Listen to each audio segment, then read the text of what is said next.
Paki-share niyo po ito at kung sino po ang gustong makaalam para hindi po sila ginagawang pain, kinakasangkapan ng mga politikong katulad ni Martin Romualdez at ng Tingog Party List na pinapangunahan ng kanyang asawa na si Yeda Marie. Dahil isa itong kasalaulaan at panluloko sa taong bayan. Alam niyo naman po ang isyong ito ay pumutok dahil nga itong babasahin natin, no, parang naka-deactivate na ata yung page ng Tingog Party List, pero buti na lang may nag-screenshot ng kanilang excuses tungkol doon sa kumakalat nga na meron silang papakita ko sa iyo, papakita ko. Okay, papakita ko.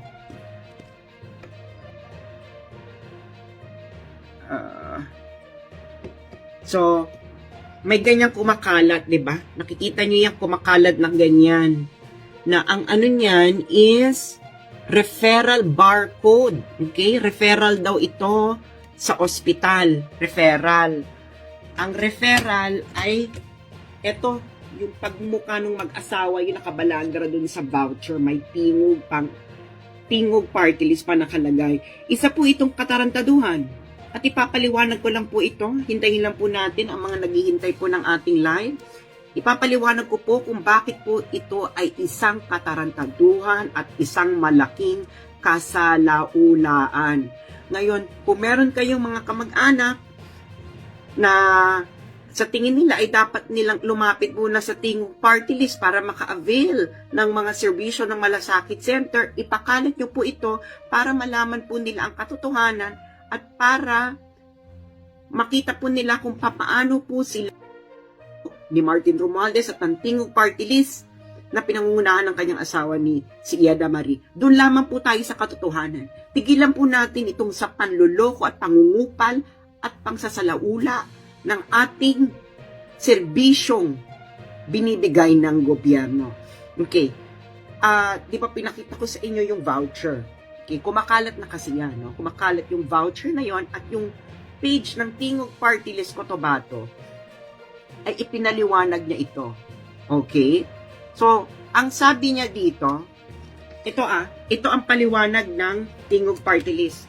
Naka-deactivate na ata to, no? Kasi naloka ang mga taong bayan. So, ito yung kanilang reasoning. Okay?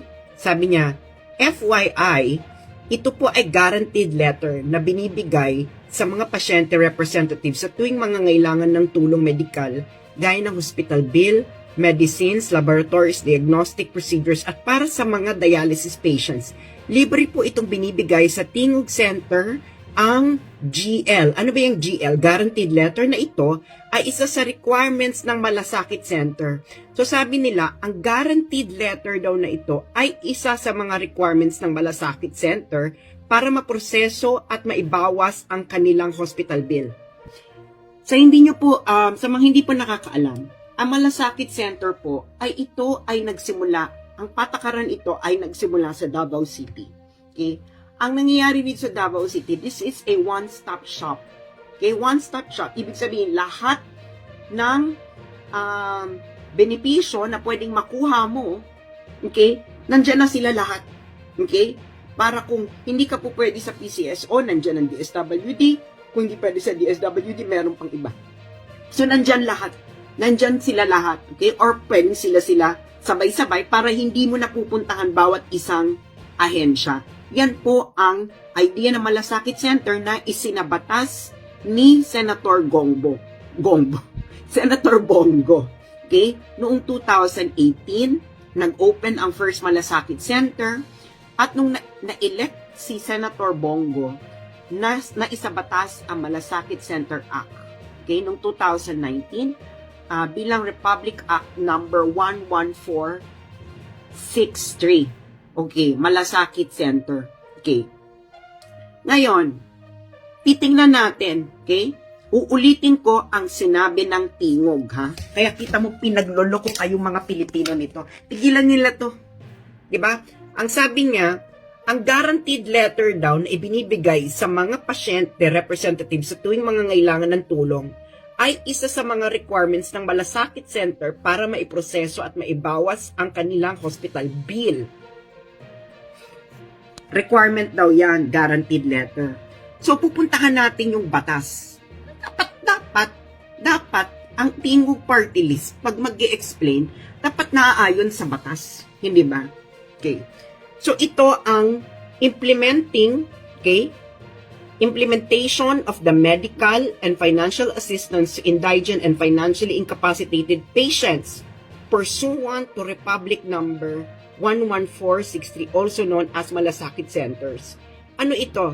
Ito po yung implementing rules, okay, ng Malasakit Center. So, pag titingnan po natin ang implementing rules, okay, ang nakalagay po dyan, kita mo, services, di ba? Okay, ito ang kailangan, no? PCO, pag ikaw ay nagkukuha ng ano sa PCSO, ayan lang ang kailangan mo. Confinement, ito pala yung mga assistance na pinoprovide. So, yung mga documentary requirements, kita nyo, documentary requirements, pag PCSO, so nasa one-stop shop ka, di ba? Pag nakikita mo yung PCSO, kailangan mo lang ng confinement or statement of account, chemotherapy, treatment protocol, hemodialysis, ganyan. Ayan lang. Okay? Pag DSWD, kahihingi ng financial assistant, kailangan mo lang ng photocopy of valid government ID or other legitimate proof of identity, official price quotation of general assistive devices, funeral contract, kung burial. Okay? So, origin, ganyan. Okay. So, DOH, pag medical assistant, medical certificate, certificate of indigency, drug or medicine prescription, laboratory or diagnostic request, hospital bill. Okay. Availment of process. The following steps shall guide the authorized personnel from each participating agency. So, host hospital desk, nandun lang sila. PCSO desk, DSW desk, di ba? Outpatient. Ngayon, kung referred patients, kita mo, referred patients. Wala naman ditong guaranteed letter. Di ba?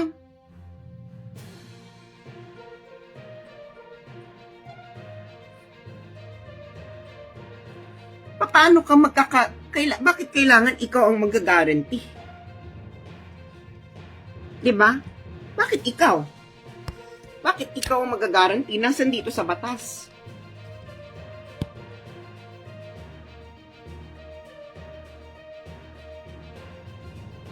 Ang magre-refer ng patients ay yung hospital.